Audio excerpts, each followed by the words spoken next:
اگر آپ غسل میں ایک غلطی کرتے ہیں تو پھر آپ اس غسل سے جتنی بھی نمازیں پڑھیں گے آپ کی ایک نماز بھی نہیں مانی جائے گی، بلکہ ساری نماز آپ کی رد ہو جائیں گی اور کوئی بھی نماز قبول نہیں ہوگی۔ کیونکہ نماز کے صحیح ہونے کے لیے، نماز قبول ہونے کے لیے وضو کا ہونا ضروری ہے، اور وضو آپ کا جب ہی مانا جائے گا جب آپ پاک ہوں گے، اور پاکی حاصل کرنے کے لیے غسل کا صحیح ہونا، غسل کا ٹھیک ہونا ضروری ہے۔ اگر آپ کے غسل میں کمزوری رہ گئی، غسل میں کمی رہ گئی، آپ نے غسل صحیح سے ادا نہیں کیا، غسل میں کوئی غلطی کر دی، تو یاد رکھو کہ نہ آپ کا وضو مانا جائے گا، وضو نہیں مانا جائے گا تو پھر آپ کی نماز بھی نہیں مانی جائے گی۔ غسل میں اکثر و بیشتر لوگ غلطی کیا کرتے ہیں، اس غلطی کو آپ لوگ سمجھ لیجئے۔ پہلی چیز تو یہ ہے کہ غسل میں جو فرض ہیں آپ لوگ عام طور سے جانتے ہی ہوں گے کہ 3 فرض غسل میں ہیں۔ پہلا فرض منہ بھر کے کلی کرنا، اور اگر وضو سے انسان ہو تو پھر غرارہ نہیں کرے گا، اور اگر انسان روزے سے ہو تو غرارہ نہیں کرے گا، روزے سے نہیں ہے تو غرارہ کرنا، یہ پھر سنت ہے غرارہ کرنا۔ دوسرا ناک کی نرم ہڈی تک پانی پہنچانا۔ تیسرا سارے بدن پہ پانی بہانا، ایک بال کے برابر بھی سوکھا رہے گا تو غسل نہیں ہوگا۔ اچھا، غسل کی نیت کیسے ہو کرنی ہے؟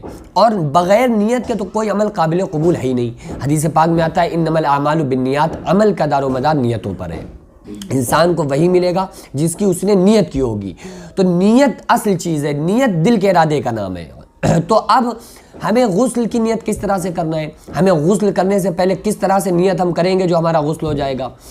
دیکھو، نیت کے تعلق سے ایک بات ذہن نشین فرما لیں کہ اچھی چیز کی اگر آپ نے نیت کی تو پھر اللہ تبارک و تعالیٰ فوراً آپ کے انعام اور اجر کو ثواب کو لکھوا دے گا۔ برائی کی اگر آپ نے نیت کی تو جب تک اس برے کام کو نہ کر لیں جب تک کہ اس کا گناہ نہیں لکھا جائے گا۔ مثلا آپ نے سوتے ٹائم یہ نیت کر لی کہ انشاءاللہ صبح تہجد میں اٹھ کے تہجد پڑھنا ہے، تو یہ آپ کی نیت پر، اچھے گمان پر، نیت پر آپ کی تہجد کا ثواب آپ کے نامہ اعمال میں لکھ دیا گیا، گرچہ آپ نہ اٹھ پائیں، بھلے آپ نہ اٹھ پائیں، نہ تہجد پڑھ پائیں، لیکن جو آپ کی نیت تھی اس نیت کی بیس پر، اس نیت کی وجہ سے آپ کے نامہ اعمال میں تہجد کا ثواب لکھ دیا جائے گا۔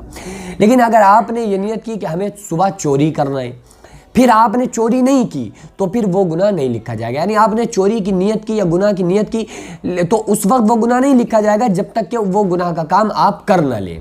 تو یہ پہلا اللہ تبارک و تعالیٰ کا امت محمدیہ پر یہ احسان ہے کہ اس نے اچھے کاموں پر، اچھی نیت پر ثواب رکھا ہے، اور بری نیت پر عذاب نہیں ہے اس وقت تک جب تک انسان گناہ کا کام کر نہ لے۔ اب غسل تو بڑی پاکیزہ چیز ہے، پاکیزہ بنانے والی ہے، تو جسم تو ہمارا غسل کے ذریعے سے پاک ہو جائے گا، تو دل کس طرح سے پاک ہوگا؟ آقا علیہ الصلوۃ والسلام نے فرمایا جس نے دکھاوے کی نماز پڑھی اس نے شرک کیا، جس نے دکھاوے کا صدقہ دیا اس نے بھی شرک کیا۔ تو اگر کوئی انسان نماز پڑھ رہا ہے اور اس خیال کے ساتھ کہ یہ بندہ ہم کو دیکھ رہا ہے، یا کہیں ملنے والوں میں گیا، کہیں لوگوں میں گیا، ان کو دکھانے کے لیے وہ نماز پڑھ رہا ہے، تو پھر یہ نماز پڑھنا وہ شرک میں شمار ہوگا۔ کیونکہ نماز خالص عبادت اللہ کے لیے ہے، اور یہ انسان کسی کو دکھانے کے لیے اگر کرے گا تو اس کی نیت بدل جائے گی کہ بھائی اللہ کے لیے بھی پڑھ رہے ہیں لیکن فلاں انسان ہم کو دیکھ بھی رہا ہے، تو یہ نماز، ایسی نماز جس میں شرک آ جائے گا، ایسی نماز قابل قبول نہیں ہوتی ہے۔ تو نماز قابل قبول ہونے کے لیے 2 چیزوں کا پایا جانا ضروری ہے۔ پہلا کام کہ ہمارے جسم کا پاک ہونا، جو کہ ہمارے صحیح غسل کرنے کی وجہ سے ہوگا۔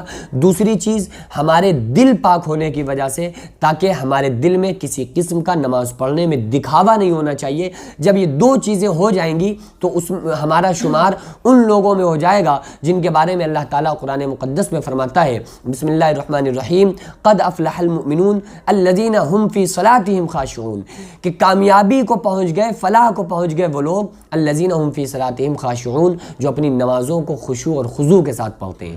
ہماری نماز میں خشوع اور خضوع جب ہی آئے گا جب ہم عبادت، سجدہ، نماز خالص اللہ رب العالمین کے لیے کریں گے اور اللہ تبارک و تعالیٰ کے لیے کریں گے۔ ہم پڑھتے ہیں نا التحیات للہ والصلوات والطیبات، ہماری جانی مالی ساری عبادتیں اللہ تیرے لیے ہیں، ان صلاتی ونسکی ومحیای ومماتی للہ رب العالمین، میرا جینا، میرا مرنا، یہ ساری چیزیں اللہ رب العالمین کے لیے ہیں۔ تو یہ جب ہماری عبادتیں ہیں اللہ کے لیے، لیے تو پھر ہمیں خالص اللہ رب العالمین کی رضا حاصل کرنے کے لیے عبادت کرنا چاہیے. اور ہم غور کریں کہ ہمیں زندگی میں بھی ایک سجدہ بھی ایسا میسر نہیں ہوا ہوگا جو خالص اللہ رب العالمین کی رضا کے لیے ہم نے سجدے میں سر رکھا ہو اور اللہ تبارک و تعالیٰ کے سامنے ہمارے آنسو نکلے ہوں اور اللہ کو ہم نے منانے کی کوشش کی ہو. تو ہم کو چاہیے کہ ہم اچھے عمل کرنے والے بنیں. اللہ تعالیٰ فرماتا ہے الذی خلق الموت والحیات لیبلوکم ایکم احسن عملا, کہ اللہ تعالیٰ نے موت اور زندگی کے نظام کو پیدا کیا اس لیے تاکہ دیکھے گا تم میں اچھے عمل کون کرتا ہے. ہمارے عمل اچھے ہونا چاہیے, خشوع خضوع والے ہونا چاہیے, خالص اللہ رب العالمین کی رضا حاصل کرنے کے لیے ہمارے عمل ہونا چاہیے. تو وہ عمل انشاءاللہ تعالی ہمارے قابل قبول ہوں گے.